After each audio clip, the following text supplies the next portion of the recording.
Good afternoon and welcome to the Midday News Reports on the Wind Communications Network. I'm Keisha Charles. Thanks for joining us. In our top story, Housing Minister Dr. Rudolph Munilal will be analyzing the performance of former Housing Minister and now Opposition Leader Dr. Keith Rowley. This as he tries to build a defense that proves Dr. Rowley failed to deliver.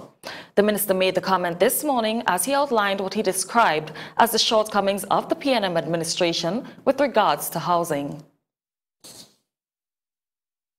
And Housing Minister Dr. Rudolph Munilal has called Opposition Leader Dr. Keith Rowley's petition a hoax. Dr. Munilal made the comments while speaking on the Wind TV's morning show Sunrise Today. In a march led by the opposition on September 18th, Dr. Rowley declared that he gathered 25,000 signatures against the controversial Section 34 of the Administration of Justice Act. Dr. Rowley led a march and then indicated that they had delivered a petition to His Excellency the President with 25,000 signatures. So I made some inquiries because to me, on the 16th of September, there was an announcement to get a petition. And on the 18th, there was a march at which such a petition was submitted. I found it curious that in 48 hours, you can get 25,000 people to sign something. Dr. Munilal revealed that PNM sources disclosed that the manner in which the signatures were received was not according to standard procedure. The minister said his source compared Dr. Rowley's petition to a raffle chart. I would like to know who signed this petition and so on. And they said, Rudy, there's no petition. It was a hoax. Munilal also stated that people signing were unaware of what they were signing the petition for. They would sign just their name, not in block letters or anything. It was detached from the letter with the resolution. Right.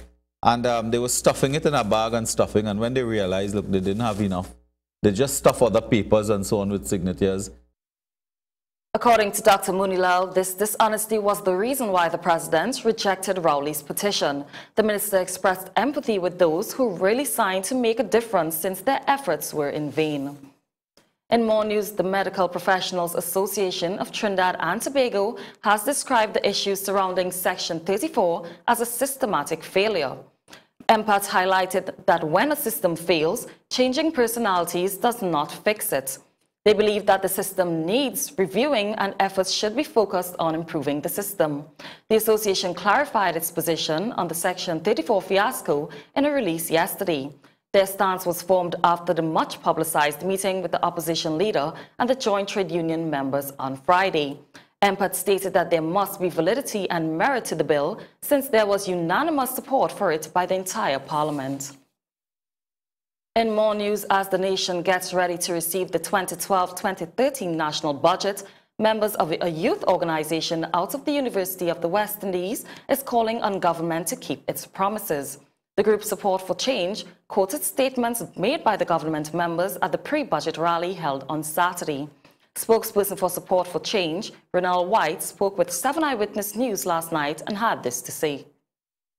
Call for a progressive, inclusive government that would address all issues affecting the people at all levels without discrimination. As a democratic society, we would like to see a budget that fosters equality and equity. The group is calling on Prime Minister Kamla Persad-Bissessar to lead by example and use action to support her statements and promises. That a people-centered change was on her agenda, also referring to people-centered achievement. We would like to see the adoption and passing of a national gender policy on this list of achievements. Women, men, boys and girls, homosexuals, HIV positive, differently abled, the elderly, and other marginalized groups are people too, and should be incorporated into what the Prime Minister is calling for, people-centered change. White quoted the Prime Minister, closing with a statement that there must be a shift in consciousness. And in more news, today is the International Day of Older Persons, October 1st, 2012. This year marks the 10th anniversary of the adoption of the Madrid International Plan of Action on Aging. One of the greatest transformations of our time is represented by rapid population aging.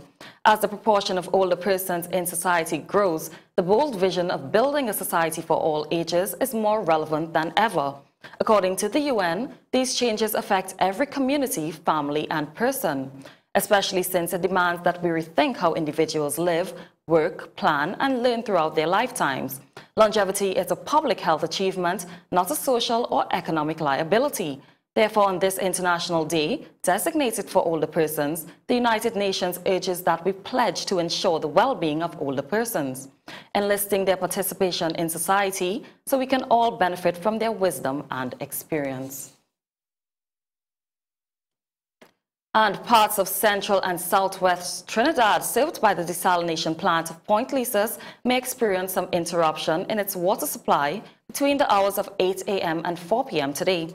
This according to a press release issued by the Water and Sewerage Authority, which stated that there may be a reduced water pressure and even no water in some cases.